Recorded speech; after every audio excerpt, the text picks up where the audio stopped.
Welcome to Wild Breakaway with Ben Clymer. I'm Audra Martin. The Minnesota Wild, fresh off their franchise best 8-goal performance just a few nights ago, trying to make it 6 straight wins tonight against Arizona. Unfortunately, they come up short, falling 5-3 to Arizona. It's now their second loss to the worst team in the NHL in the last 3 weeks. This one is going to sting for Minnesota that was really trying to keep the momentum going, especially away from home. Well, if you looked at the score and you didn't check very closely, you'd assume that the Minnesota Wild won in the last little bit. They've averaged 4.75 goals per game, and on the other side, well, the Arizona Coyotes have been better, 4-1 in their last 5, only averaging 2 and change. Unfortunately, that third period that plagued them only a couple of weeks ago returned. So the loss tonight means the Minnesota Wild failed to get a point against Arizona for the first time since November of 2013. Here's a look at the rest of the final stats. They can't get it done despite outshooting the Coyotes 34-26. They go 1 for 4 on the power play and 1 for 2 on the penalty kill. Bruce Boudreau, though,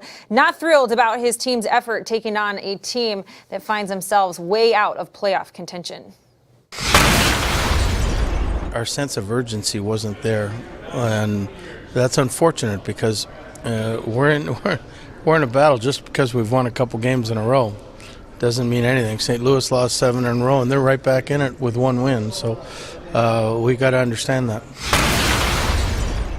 So here's a look at the next 3 for the Wild. They finish off the set of back-to-back games tomorrow night against Colorado. Then they are back home Sunday to take on the Red Wings, followed up by a Tuesday battle against the Carolina Hurricanes. But first things first, that game tomorrow night against Colorado, a team that last time out beat the Wild handedly, 7-2 win for Colorado. So Minnesota Wild, I'm sure, have that fresh on their minds. They're going to be looking for a little revenge here in the Mile High City tomorrow night. Yeah, they'll have a bounce back with a different netminder in net. Devin Dubnyk, not necessarily, or Alex Stalock, excuse me, not necessarily the problem, but nice that the Minnesota Wild have 2 goaltenders that they can use in back-to-back games coming down the stretch. Very important because, you know, come game time in the playoffs, Devin Dubnyk's going to be rode pretty hard.